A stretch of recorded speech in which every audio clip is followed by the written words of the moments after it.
అందరికీ good evening అండి. నేను దొంతా సురేష్, బహుజన చైతన్య వేదిక రాష్ట్ర అధ్యక్షుడిగా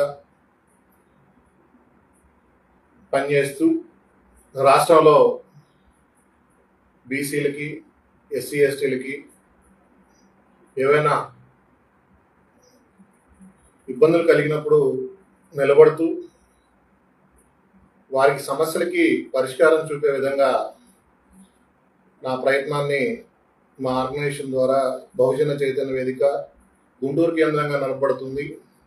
అదేవిధంగా రాష్ట్ర వ్యాప్తంగా కూడా ఏ సమస్యలు ఉన్నా సరే వెళ్ళి వాటిని పరిష్కారం దిశగా మా ప్రయత్నాల్ని మేము చేస్తూ ఉంటాం. ఈరోజు ఒక అంశం మీద నేను ఈ లైవ్ని ఇందాక పోస్ట్ చేయడం జరిగింది. టాపిక్ ఏంటంటే ఈరోజు 2024 ఎన్నికల్లో కూటమి ప్రభుత్వం బీసీలకు రక్షణ చట్టం తీసుకువస్తాము అని చెప్పడం, ఆ ప్రకటన వల్ల చాలామంది బీసీలు న్యూట్రల్గా ఉన్నటువంటి వారు కూడా ఎస్సీ ఎస్టీలకి లాగా మాకు కూడా రక్షణ చట్టం ఉంటే సామాజికంగా, ఆర్థికంగా, విద్యాపరంగా వెనుకబడిన బీసీ కులాలకు ఒక రక్షణ కవచం లాగా ఉంటుందని చెప్పేసి భావించి చాలామంది బీసీ ప్రజలు, ప్రజానికం ఈ దేశంలో, రాష్ట్రంలో అత్యధిక ఓటర్లు కలిగిన బీసీ, ఓబీసీ జనాభాకి నమ్మకం కలిగి కూటమి ప్రభుత్వానికి అందరూ ఓట్లేశారు. ఆ ఓట్లు వేసిన వాటిల్లో చాలామంది బీసీ రక్షణ చట్టం, అదేవిధంగా స్వయం ఉపాధి పథకాలు, ఇటువంటి అనేక విషయాలపైన వారందరూ కూడా ముందుండి అవన్నీ కూడా నమ్మి ఓట్లేశారు. ఇప్పుడు చూస్తూ ఉంటే ఒక సంవత్సరం గడిచిపోయింది. ఈ సంవత్సరంలో కూడా కూటమి ప్రభుత్వం బీసీ రక్షణ చట్టాన్ని తీసుకువస్తుందా అంటే, ఒక 3 నెలల క్రితం బీసీ రక్షణ చట్టానికి సంబంధించిన క్యాబినెట్ సబ్ కమిటీని క్యాబినెట్లో నిర్ణయించి ఒక సబ్ కమిటీని వేయడం జరిగింది.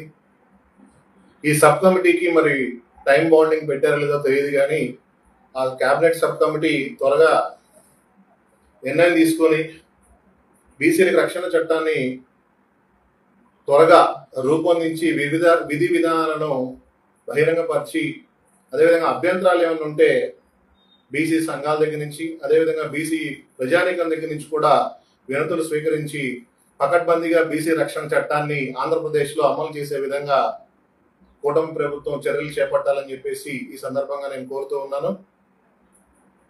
కూటమి ప్రభుత్వం వచ్చిన తర్వాత నేను రాజకీయాల్లోకి వెళ్ళలే, కానీ రాజకీయపరమైన దాడులు, ప్రతిదాడులు అనేకం జరిగాయి. అవన్నీ కూడా అవి పార్టీల పరంగానే చూస్తాను నేనైతే కనుక. దాంట్లో బీసీలు ఉన్నారా, ఆధిపత్య వర్గాలు ఉన్నారా, ఎస్సీలు ఉన్నారా, ఎస్టీలు ఉన్నారా అనే దాని మీద మాత్రం నేను మాట్లాడను. ఎందుకంటే అవతల పక్క రాజకీయ పార్టీకి సంబంధించిన యాక్టివ్ మెంబర్ అయితే ఆయన్ని ఇంకొక పార్టీ వాళ్ళు వచ్చి కొడితే అది బీసీ అయినప్పటికీ కూడా అది రాజకీయపరమైన దాడిగా నేను భావిస్తాను. అటువంటి దాడులకి నేను ఎక్కడా కూడా స్పందించే పరిస్థితి ఉండదు. మా ఆర్గనైజేషన్ కూడా ఖచ్చితంగా ఎవరైతే అండదండ లేకుండా ఆధిపత్య వర్గాలకి అనువుగా దొరుకుతారనుకున్న వారు ఎవరైతే కనుక ఉంటారో వారి మీద మాత్రం ఖచ్చితంగా మేము రక్షణగా నిలబడటానికి మా ప్రయత్నంగా బహుజన చైతన్య వేదిక ముందుంటుంది. అదేవిధంగా మేము ఇప్పుడు కూడా ఉన్నాం. రాజకీయపరమైన దాడులు, ప్రతిదాడుల్లో బీసీలు ఉంటే కనుక ఖచ్చితంగా వాటి మీద మేము మాత్రం కూడా స్పందించమని చెప్పేసి కూడా ఈ సందర్భంగా నేను తెలియజేస్తా ఉన్నాను. అదేవిధంగా బీసీలకు రక్షణ చట్టం ఎట్టి పరిస్థితుల్లో రాష్ట్ర ప్రభుత్వం నిర్ణయం ప్రకటించి, అదేవిధంగా ముందు డ్రాఫ్ట్ బిల్లుని ప్రవేశపెట్టాలి. దానిలో అభ్యంతరాలు ఏమైనా ఉంటే కనుక ప్రజల నుంచి, బీసీ ప్రజానికం నుండి స్వీకరించాలని చెప్పేసి కూడా ఈ ప్రభుత్వాన్ని నేను డిమాండ్ చేస్తా ఉన్నాను. రాష్ట్ర ప్రభుత్వం బీసీ రక్షణ చట్టాన్ని అమలు చేయడానికి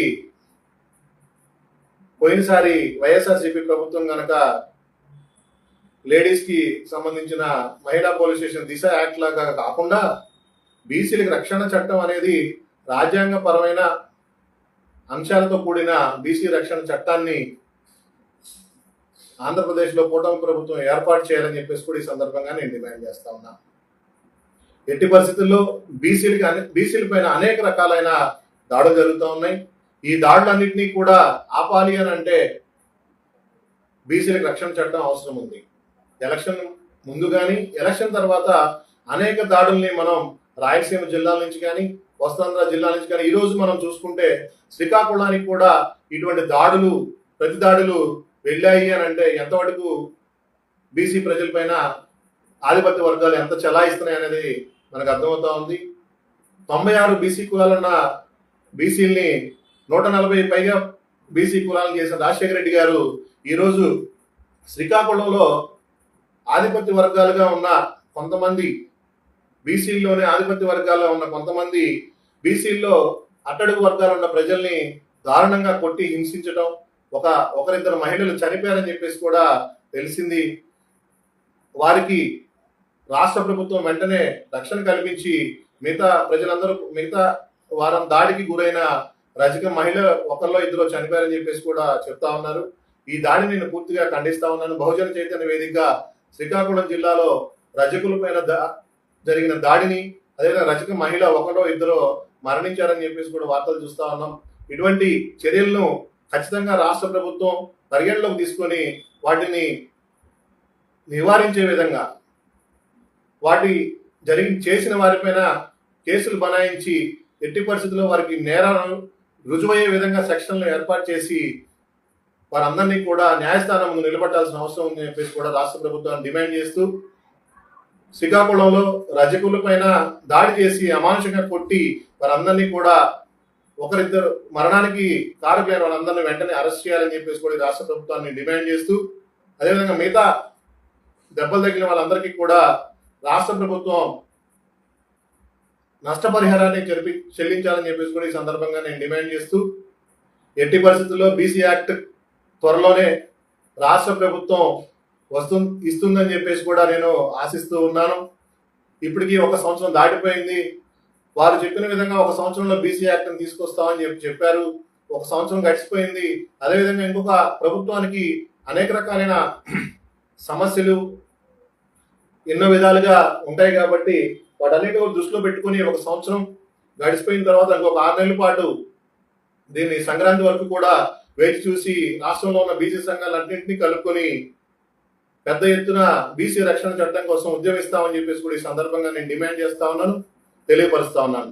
రాష్ట్ర ప్రభుత్వం బీసీలకు రక్షణ చట్టం ఇస్తామని చెప్పేసి ప్రామిస్ చేసి కూటమి ప్రభుత్వం ఎన్నికల హామీల్లో బీసీలకు రక్షణ చట్టంగా ముందుకు తీసుకొస్తామని చెప్పి ఈ రోజుకి చేయకపోవడం, అదేవిధంగా సంవత్సరం గడిచిపోయింది, ఇంకొక 6 నెలలు వెయిట్ చూద్దాం, లేని పక్షంలో రాష్ట్ర ప్రభుత్వం పైన మనం ఉద్యమిద్దామని చెప్పేసి కూడా బీసీ సోదరులకు రాష్ట్ర వ్యాప్తంగా ఉన్న బీసీ సోదరులు సోదరీమణులందరికీ కూడా నేను తెలియజేసుకుంటూ, శ్రీకాకుళంలో రజక మహిళలు అమానుషంగా హత్య చేయబడి అదేవిధంగా మిగతా వారందరినీ కూడా కొట్టి గాయాలు పరిచిన వారందరినీ వెంటనే అరెస్ట్ చేయాలని చెప్పేసి కూడా రాష్ట్ర ప్రభుత్వాన్ని డిమాండ్ చేస్తూ, శ్రీకాకుళం పోలీసు వారందరూ కూడా దుండగుల్ని వెంటనే అరెస్ట్ చేయాలని చెప్పేసి కూడా బహుజన చైతన్య వేదిక తరఫున మేము డిమాండ్ చేస్తా ఉన్నాం. రాష్ట్ర ప్రభుత్వం గాయాలు జరిగిన వారందరినీ కూడా నష్టపరిహారం చెల్లించి వారందరినీ ఆదుకోవాలని చెప్పేసి కూడా ఈ సందర్భంగా నేను తెలియజేసుకుంటూ, ఈ దేశంలో అత్యధికులైన బీసీలకు రక్షణ చట్టం అవసరం ఉంది. ఈ దేశంలో అట్టడుగు వర్గాలైన బీసీలకి రక్షణ చట్టం ఎంతైనా అవసరం ఉంది. ఈ రక్షణ చట్టాన్ని కూటమి ప్రభుత్వం తీసుకువస్తుందని చెప్పేసి కూడా నేను ఆశిస్తా ఉన్నాను. ఎన్నికల్లో ఇచ్చిన హామీ ప్రకారం తీసుకువస్తుందని నేను ఆలోచన చేస్తూ ఉన్నాను, ఆశిస్తూ ఉన్నాను. ఖచ్చితంగా మీరు 2026 జనవరి కల్లా ఈ రక్షణ చట్టాన్ని కనుక మీరు తీసుకురాని పక్షంలో రాష్ట్రంలో ఉన్న బీసీ సంఘాలన్నింటినీ కలుపుకొని పెద్ద ఎత్తున రాష్ట్ర ప్రభుత్వం కూటమి ప్రభుత్వంపై యుద్ధం ప్రకటించి బీసీలకు రక్షణ చట్టాన్ని తీసుకువచ్చే విధంగా ప్రయత్నాలు జరుగుతాయని చెప్పేసి కూడా ఈ సందర్భంగా నేను తెలియజేసుకుంటూ, త్వరలోనే ఇంకొక అంశం పైన బీసీలకు ఉపయోగపడే అంశాలపైన త్వరలో ఇంకొక సమస్య పైన నేను లైవ్ వీడియో ద్వారా మీ ముందుకు వస్తాను మిత్రులారా. ఇప్పుడు దాకా నేను చెప్పిన విషయాలపైన మీరు మీ విలువైన అంశాల్ని నాకు కామెంట్ రూపంలో తెలియజేస్తే వాటన్నింటినీ కూడా నేను ధృవీకరించుకుంటాను. ఖచ్చితంగా నేను దాని అన్నింటినీ కూడా నేను రాసుకొని వాటన్నిటిపైన కూడా నేను చేయగలిగిన పరిష్కారాలకి ఖచ్చితంగా నేను ముందుంటానని చెప్పేసి ఈ సందర్భంగా తెలియజేసుకుంటూ జై పూలే జై భీమ్.